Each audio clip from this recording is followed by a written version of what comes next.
And I've noticed a lot of married women, you know, they wait till marriage, then they lose their virginity, then they get pregnant, then they have children, and these men are still treating them and dragging them through the mud. And it's just like, I'm not trying to be that person, but the men in the world, and the men of God especially, like, y'all need to do better. Like, you need to do better. Lack of accountability. There's a level of a lack of accountability, and so do women. So it's not just a man thing. But because men are leaders, and because y'all want to be treated as such, and y'all want to be treated as royalty, y'all want to be treated as king, then y'all need to understand that when you are a king, anything that falls under your leadership is your fault. Hey everybody. I just wanted to make a little update what I've been living through and going through right now. No, it's not gonna be a video about my downfall for the people who are looking and watching for that reason. I don't like how the camera looks, but I mean, it is what it is. I don't know what to tell you. So, like some of you may know, I am now 14th week of pregnancy, 2nd trimester. Yay! That's good. I'm not about to do a sit up here and act like stuff is just sweet and it's just, I'm enjoying myself. This has been the hardest time of my life because my emotions are all over the place. My thoughts are all over the place. I woke up with a nosebleed this morning. I figured out every 1 in 5 women, that's what Google say, 1 in 5 women get nosebleeds. So it's just a lot of things that are like actually very stressful. And usually you'll have family and stuff to like lean on when stuff like this happens. And I have my sister, a friend or two here or there. And I never thought I'd be in the shoes of a woman who got pregnant and doesn't talk to the father of the child. Like, literally, this happens before you know it happens. Like, this happens before you realize it's happening. It's like, it's no way, you know? I'm not talking to him by choice because I feel as though I didn't make the child by myself. So I'm not going to be the only one preparing for the child and providing for the child by myself. We need to be both looking for better jobs, opportunities for ourselves, not sitting around waiting for opportunities to come. And I don't feel like that's what he's doing. So I told him, until you can get it together, we'll talk. You can be there when I give birth to the child if you like. But I don't want anything to do with you. You're the child's father. You're not anything to me. There's another woman who's also pregnant right now. She got pregnant a month after me, but he's known her longer. So it's like, it's a lot of drama. I knew nothing about the girl. She picked me and him up from the bus station because me and him went to go celebrate his birthday.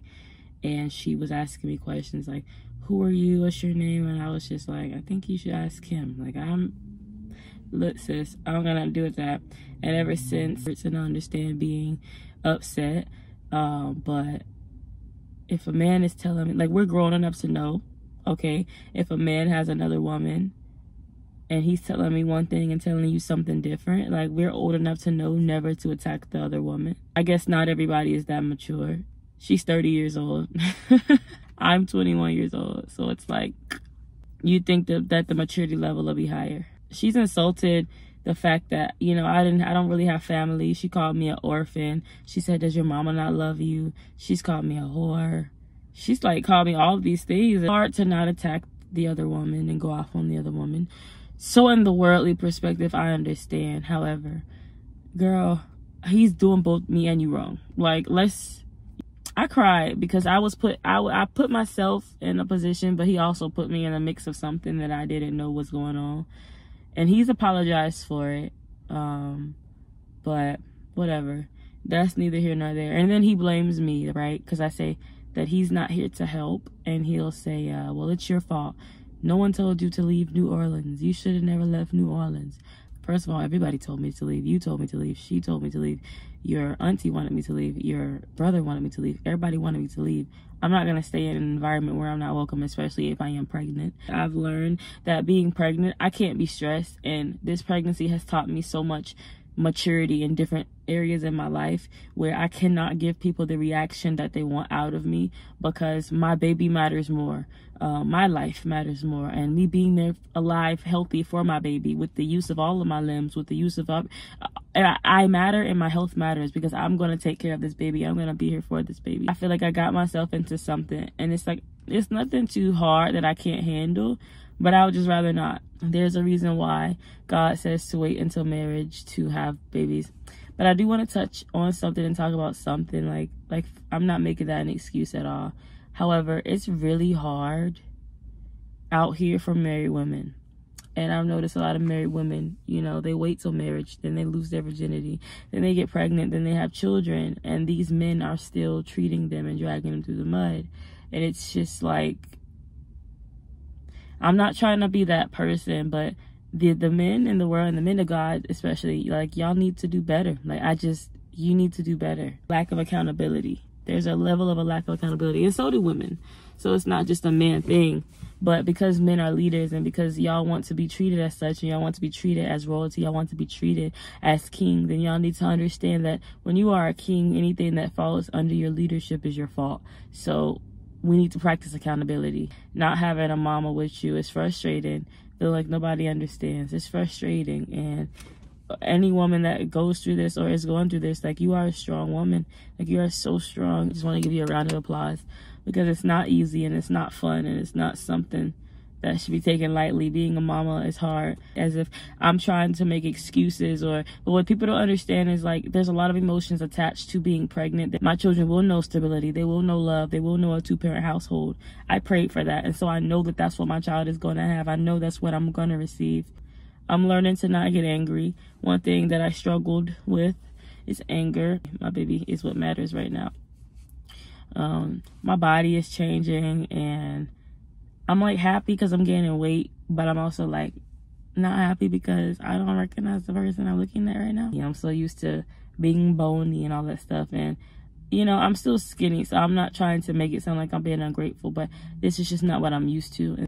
Like, I'm getting thick, but like, whoa, like, this is only 3 months. Like, where am I gonna be in the end? Where am I gonna be when I'm 9 months pregnant? How am I gonna look after I drop this baby? Like, I don't want to go. If I were to have a baby shower and a gender reveal party, I don't know who I'd invite, and that's about 10 people max. Like, you know, it is what it is, and it's not by, this is not by choice. This is because, you know, my family is messy. They're not here right now. They don't want to be here for the child. Nobody has said, hey, here's some money for diapers. Here's this resource. Here's how you do this. Let me teach you more about this and teach you how to be a mama. Like, none of my aunties, none of my mama hasn't. My uncle, like, nobody. You know, people who've been parents, nobody has, like, prepared me. And it's like, I don't know if they expect because I'm 21, I shouldn't get the preparation. But, like, I've never been a mom before. I don't care if I was 30. I don't know how to be a mom. I moved to LA getting dehydrated because I haven't put them in any water, but I bought myself some flowers. I deserve my flowers. I deserve my flowers. I deserve a lot, and I don't receive them from people that I would like to receive it from, so I got it for myself. I don't want to have to be strong all the time, but I know I'm strong, so unfortunately, because I'm strong, I'm going to be expected to be strong at all times. So it is what it is. It's life, and we cannot complain. Still waiting for the Lord to bless me with my own place. I'm still waiting for the Lord to bless me with financial freedom, because it's one thing to make money, it's another to have financial freedom. I've never known financial freedom my whole life. Like, ever. I want to know that. That's something I want to know. I want to know what it's like to wake up and rub my feet together, enjoy home. Say I want to go home and I have an actual home to go to. I want to be able to cook in my own kitchen, naked. Not have to worry about who's coming in my house unless I get a knock or a doorbell ring. I want to go upstairs to my bedroom. I want to experience that, and I will experience that. But this is why I'm just making this video, to remind myself, even, like, I have to focus. Nobody's gonna be here to help. Nobody's gonna come to my rescue. Nobody is gonna save me. So I need to just do it. You know, there's stuff I just need to do, so to help myself. I've applied for jobs, yes. Jobs at the bank, because I don't want a small job. I need a big girl job. And in LA, they pay you so much more money. But also in LA, everybody's trying to look for a job, so it kind of makes it hard. I'd rather not have to work out of my car. You know, like, I'd rather not. I'd rather have a place to stay. You know what I'm saying? But I made the faith move to LA. I jumped. I took the leap. So I take full accountability for that. I pray that God doesn't let me down. And I pray that he keeps his word. I pray that you know, his word is right, and I heard him right, and this is where he wants me to be and where he wants me to go. So yeah, that's really pretty much it. I don't want to make this a long video, but I don't want to make this a long video, but support is needed. It's appreciated, but it's not mandatory. And regardless of if I receive help, I love you all still. I appreciate you all still. And yeah, and that's it. Educate so that we don't generate more lost generations. I love y'all. And also, lastly, before I end it, I feel like it's hard for me because I'm losing parts of myself, and it feels like I don't know myself. But if I wouldn't have had this feeling, that means I'm not growing. So I prefer to feel like a stranger to myself than to know myself and not be able to change. That's it. I love y'all, and peace out.